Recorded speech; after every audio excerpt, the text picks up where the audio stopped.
Eto naman guys, so pulsuhan yung mga preparasyon. Tira sa 5, konta pektus. Pinigil yung pamato, eto naman oh.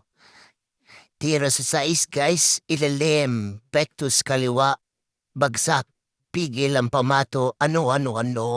Pulsuhang tira, grabihe yun guys.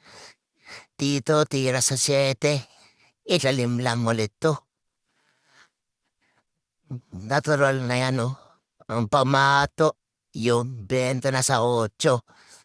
Eto naman oh, semi-diretso. Dito, tirang tampal guys. Tampal na may diin na konti. Ano? Ayun at nabitin pa nga. Doon yan pinapupunta sa kabila. Grabe guys, so ito. Dito na lang yung pahulog niya sa kanan. Ito, pakiting na lang mahirap to. Mahinang bagsak. Ano. Grabe naman yung gitnang-gitna guys. So, tiro sa panalo na sa 10. Okay? Basic na to guys. Wala nang kasablay-sablay to.